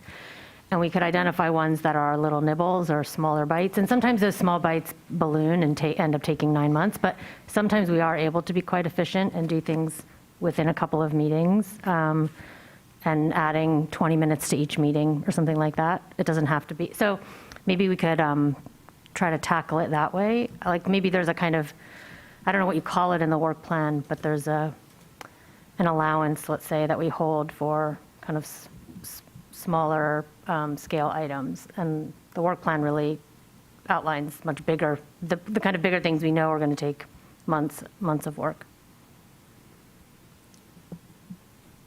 Commissioner Dish. I like this idea of an unzoning conversation.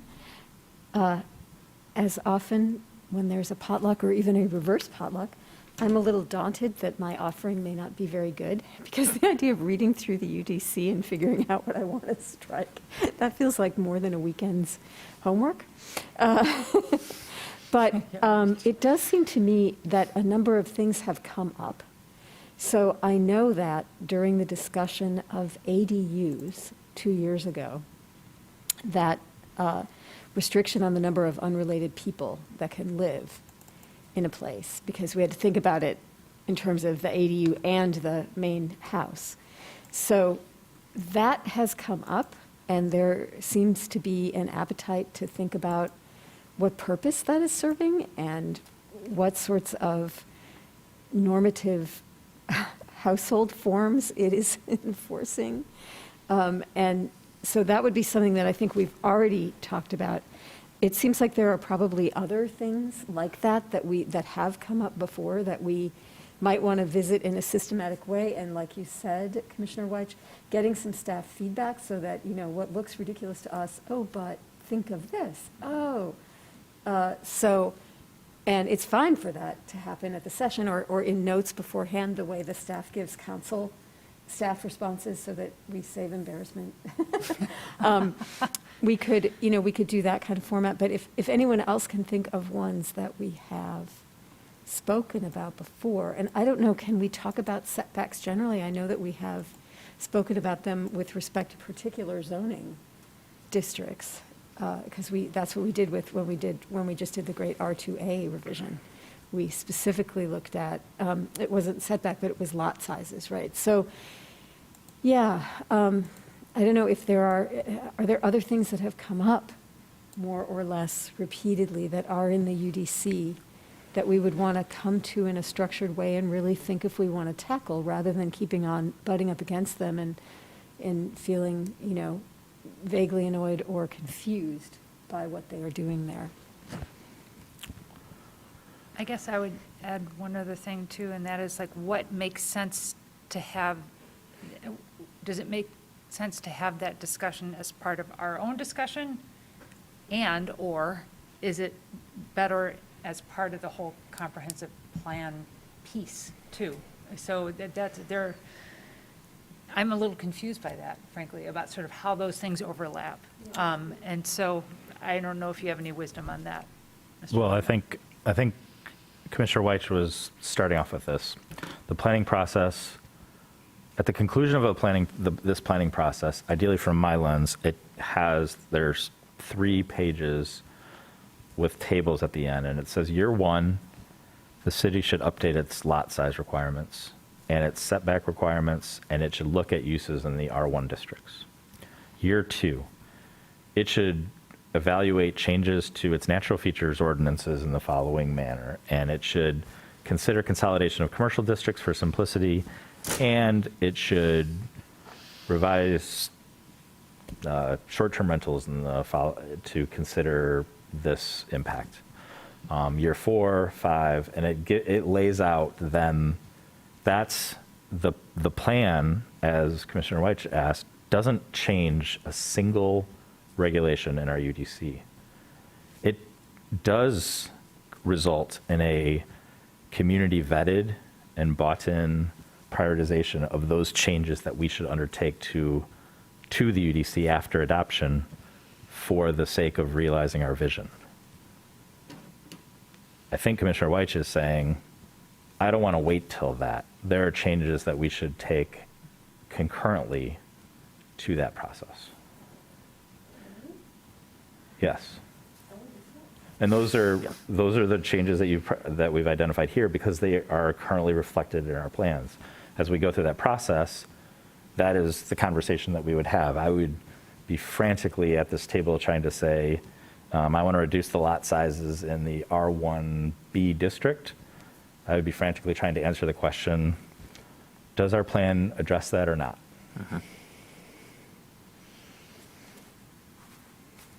Commissioner Sauvé? I guess, I support, maybe I didn't say it when it was on the page loud enough before it fell off the page, the unzoning.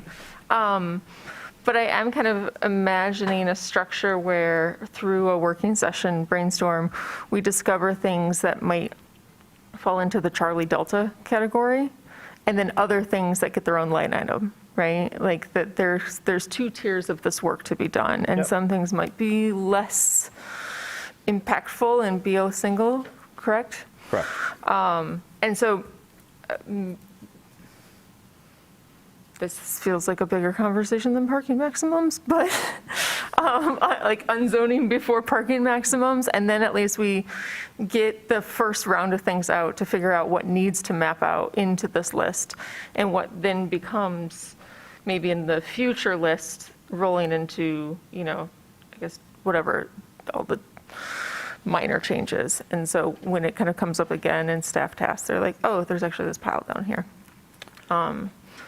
So I would support that. I'm not sure. Maybe that's for like the next meeting. If you're starting to look at time, look what an unzoning working session might be.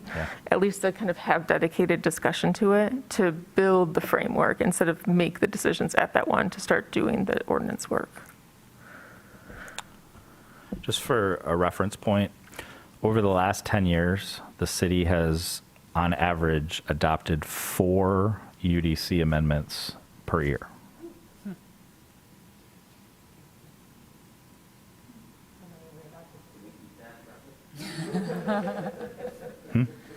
How many have we adopted so far in 2022?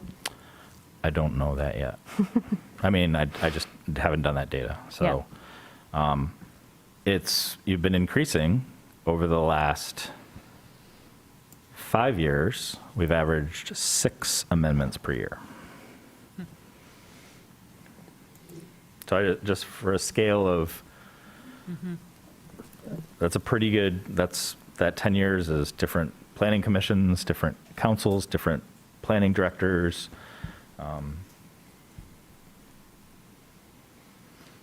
Yeah, so I really appreciate this part of the conversation, because for me, the disconnect is between the UDC and the comprehensive plan. That we're going to create a document that plans the city to 2050, but it's not going to actually touch the codes at that process. And I think that's the piece when I'm talking to people in the community, that there's that disconnect of like, oh, how are we actually going to do the missing middle if we don't actually change the UDC? So we can say we want to build these sort of neighborhoods that are more walkable or more livable, or where people can age in place, but then it pushes the UDC to have to change to reflect that. And there's not a straight line, or I shouldn't say it as declarative as that. There doesn't seem to be a straight line all the way from the land use to how it's going to change in the UDC. It feels like it's going to happen, but it happens in stages, it happens incrementally, it happens along this kind of path. And as we've already identified, there's some things that I think we've already noted, like, oh, do we really need to have this? And if we do need to have it, it may inform the consultant's work around the comprehensive plan. And so if we can't adopt 15 revisions to the UDC, because that's unprecedented and would cause a lot of concern for folks, we could cue that up to the consultant to say, as you're building out our land use, these are the changes we need to see reflected in the UDC so that we can accomplish this vision of aging in place, this vision of a walkable neighborhood. And just the idea of having, in our neighborhood in Lawton, there's all these roads, but there's not enough sidewalks that get you out of the neighborhood. So even if you want to get out of the neighborhood, you have to walk all the way up to Scioto Church before you can go. And it's like, where does that come into the land use map, where we cut through two people's yards and we create an easement and we put a sidewalk there so that they could get out to get to Main Street, so that they can go to Bushes without having to walk a half a mile to get out of the neighborhood? And so those are the kinds of things that I'm looking at as I bike around the city, as I walk every day through the city, to try to say, how do I get to my library from my house, right? And how do I cut over and so forth? So those are the sort of unzoning things that I was sort of trying to tee up. And I'm grateful that you're open to that. I think my specific question would be, let's say I have a list of things, 3 right now. Should I send that to you and then let you feedback, or does it go to the whole group because of open meetings? I just don't know what the protocol. Yes, so you can share it with the whole commission, or you can share it with me, and I'm going to share it with the whole commission. Okay, great. All right. But I'm not going to, but towards that end, any response I do to your questions is going to go to the whole commission. Right, which is fine, because that's what it has to happen. Yep. But I can just send it directly to you. Okay, thank you. I appreciate this time to have this conversation. Just don't ask Commissioner Lee, because I never return his calls. Commissioner Clark, did I see your hand up? Did I see your hand up or no? Yeah. Is it, Commissioner? Sure, of course. Yeah, so this is kind of like, I don't know what to call it, infill sidewalk projects? Because I heard about that from people in Foxfire too, that their understanding was that when Foxfire was created, there were cut-throughs programmed, but they never got made. And that is not small, If you have to go all the way out to Duvarin and then walk a while where there's no sidewalk and the traffic is going 65, and then cut in, that's crummy. That's not walkable at all. So that is a dimension of walkability that I don't think we've talked about a lot, and I really like that.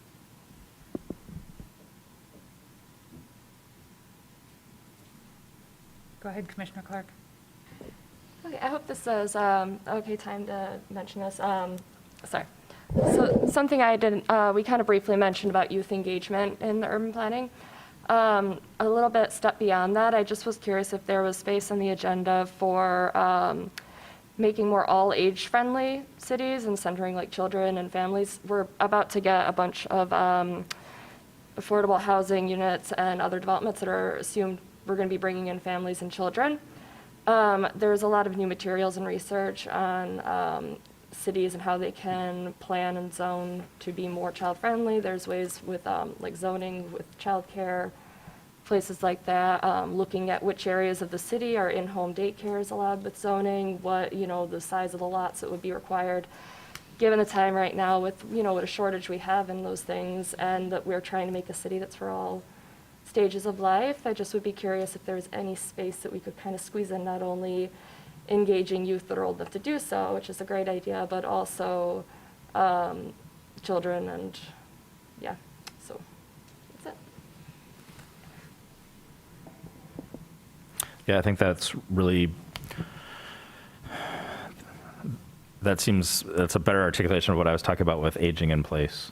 The original RFP actually recommended enrollment in a very specific program through the AARP called Livable Communities, and it's really intended for aging in place. And the provisions of aging in place for the elderly are really good for children, and they're really good for everybody. So yeah, I think if nothing else, it's a broadening of that definition and that focus area. I also like the idea, though, of just being able to have a session where we can kind of throw spaghetti at the wall and get your reaction about, like, well, that, that may be a little out there or something like that, because I think that it would be nice to have kind of a brainstorming session that felt a little bit more free, too, to be able to just kind of see and help each other, just gauge each other's reactions to some of these things too, and just see where we land, and then we may come out with one thing, or we may come out with 5 things, or something like that. And I don't know that we need to vote or prioritize, but we don't often get that opportunity. And we haven't done it for a long time, but like having that whole day workshop thing, I feel I've missed having that opportunity to be able to have that more kind of loose and open format. And I get it that we're kind of stuck with the working session thing, and that's fine.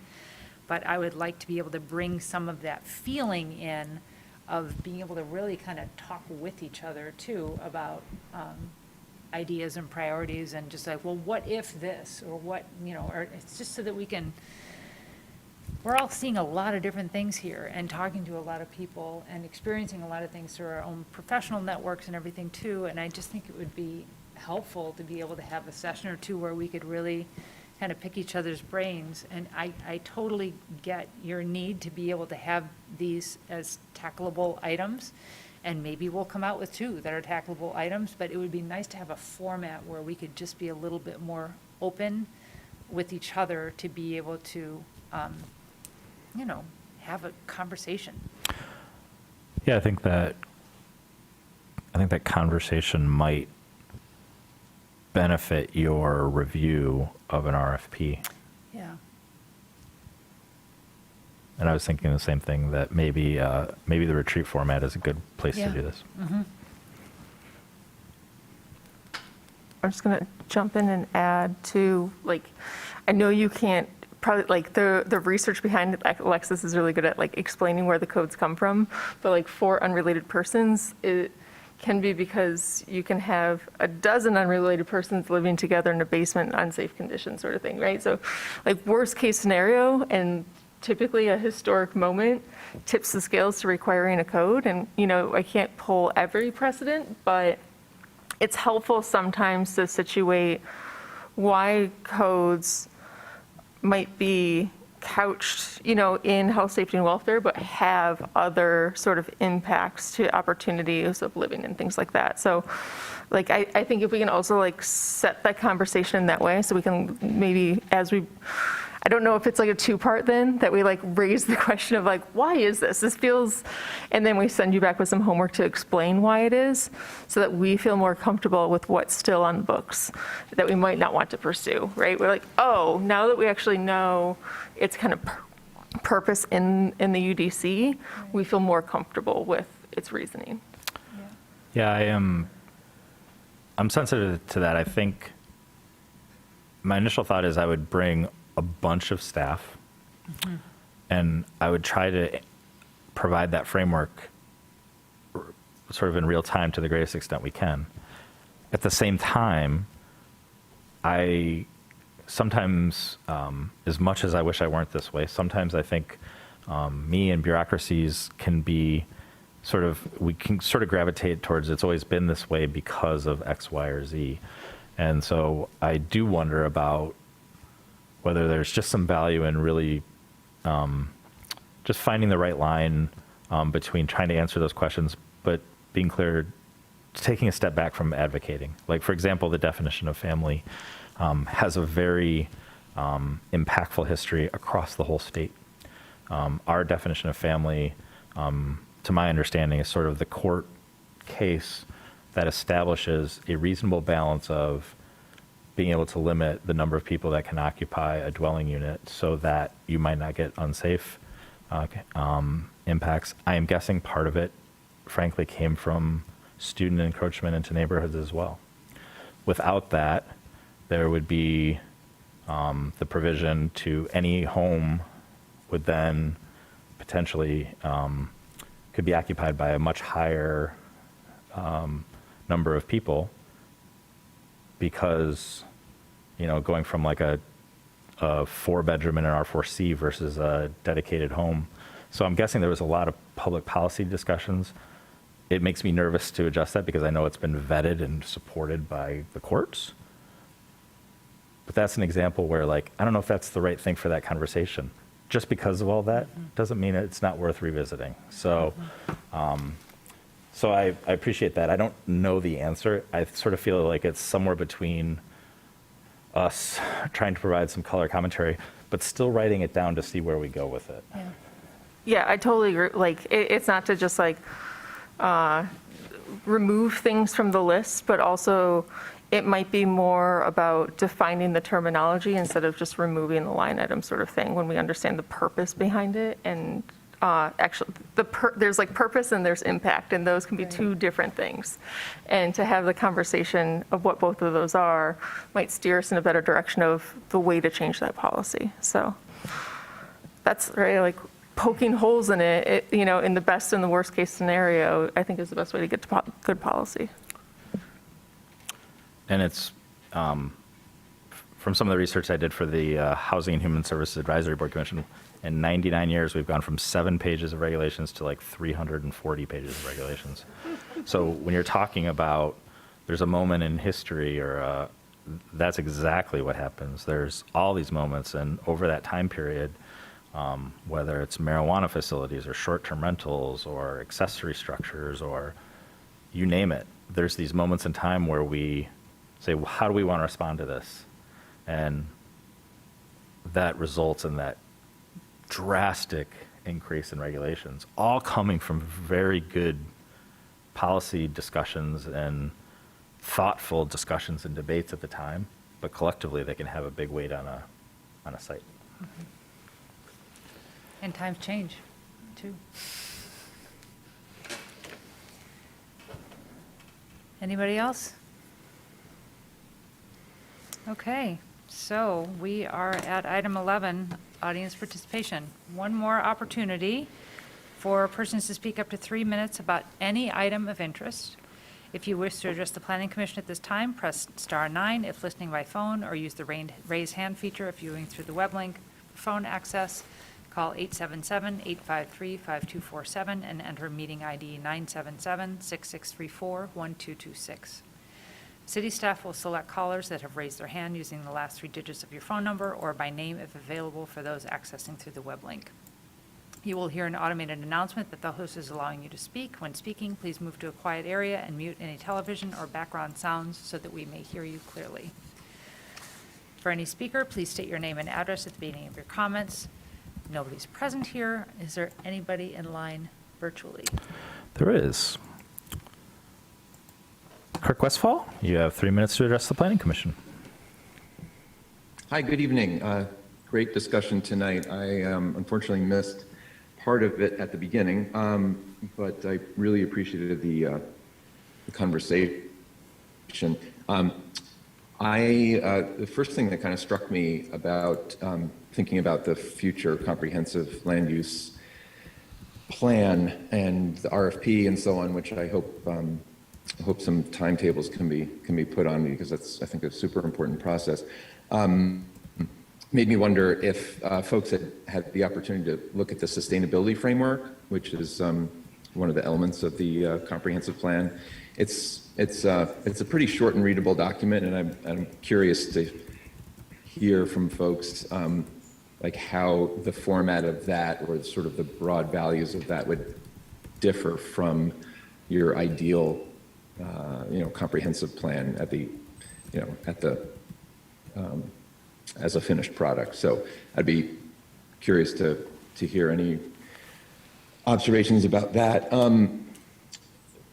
What else struck me about the conversation is it sounds like it might be helpful to have some clarity around what is and is not possible or advisable to do either before the comprehensive planning process takes place, next year or whenever, or at the end of that, which is going to be in a couple of years. My impression has always been that anything that touches like R1 or R4 has been assumed that it's going to wait for that process. I wish I was wrong.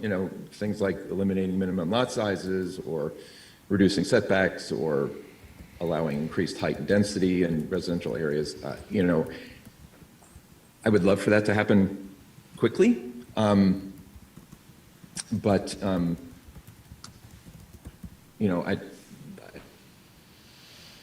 just in an effort to prevent any kind of wheel spinning with some of these work sessions, it would be good to get some clear guidance about what is and what isn't possible. To my knowledge, the R2 adjustments that were made have already been called out in plans, and that was sort of allowed from that standpoint. 30 more seconds. With regard to the work plan, I just want to, I hope you all would be able to read my lengthy email today at some point, but I really want to reinforce the importance of parking maximums. New studies have shown that parking maximums are 3 times more powerful than increasing transit service. Basically, if people don't have places to park, you attract non-drivers to live in your city. And on page 82 of the 820 plan, it calls for setting low parking maximums throughout the city, not just in downtown or. That's 3 minutes.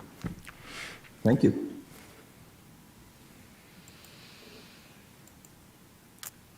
Anybody else?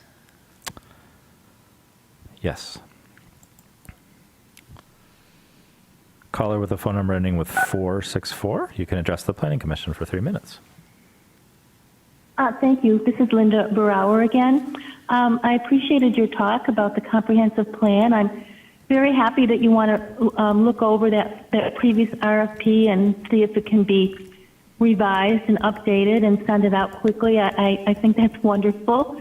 $700,000 is not a small amount of money, and hopefully Council will pass that amount for the process.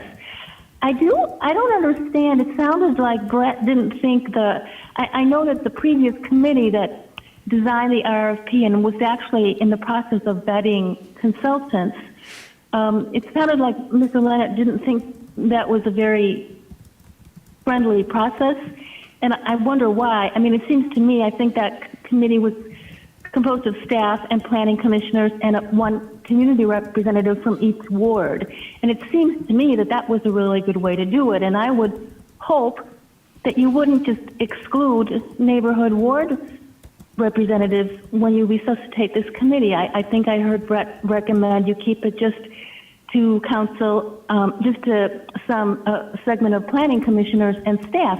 That's not inclusion. I mean, you're always talking about equity and inclusion. That's not inclusion, so please rethink that. And then I also want to say, in terms of the actual process of designing the community input, I really appreciated whoever was talking about getting teenagers involved. I totally support that. I totally support being very proactive and going out into different segments of the community, like high schools. I think we need to broaden the scope of the input to include all ages. Very important to include all income levels, all neighborhoods, go into low-income neighborhoods, into community halls in those neighborhoods, the schools. You just need to do broad outreach. And then, of course, all races and ethnicities. So we really need diverse input, and I'm hoping you're going to go in that direction. My only final point is it seems there's quite a bit of confusion even among the planning commissioners, and I know some of them are new, about the relationship between the comprehensive plan and the UDC.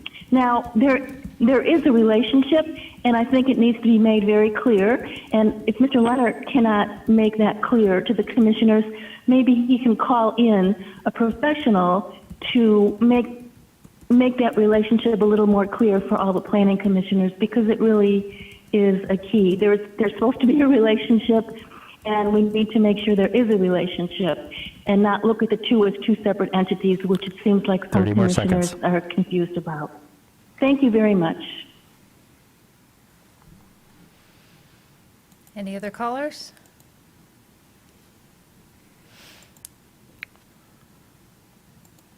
Adam Juskevich, you have 3 minutes to address the Planning Commission. Hi, Adam Juskevich here from the 4th Ward, 1430 Las Vegas Drive. I think it's a lot of good discussion. I just want to make sure the previous caller listed a bunch of different groups of people. I think it would be valuable to include input from renters in Ann Arbor, because that's a pretty large portion of our residents in the city. And I think we should make sure that they're included in any discussions that we have about land use. Thank you. Thank you. That is all. Okay. Any commission proposed business, or is that what we've been discussing for the, the last 45 minutes? Alrighty, then I think we are moving on to item 13, which is adjournment. Moved by Commissioner Dish, seconded by Commissioner Weich. We are adjourned. Thank you, Commissioner Gibrandal, for your fine leadership.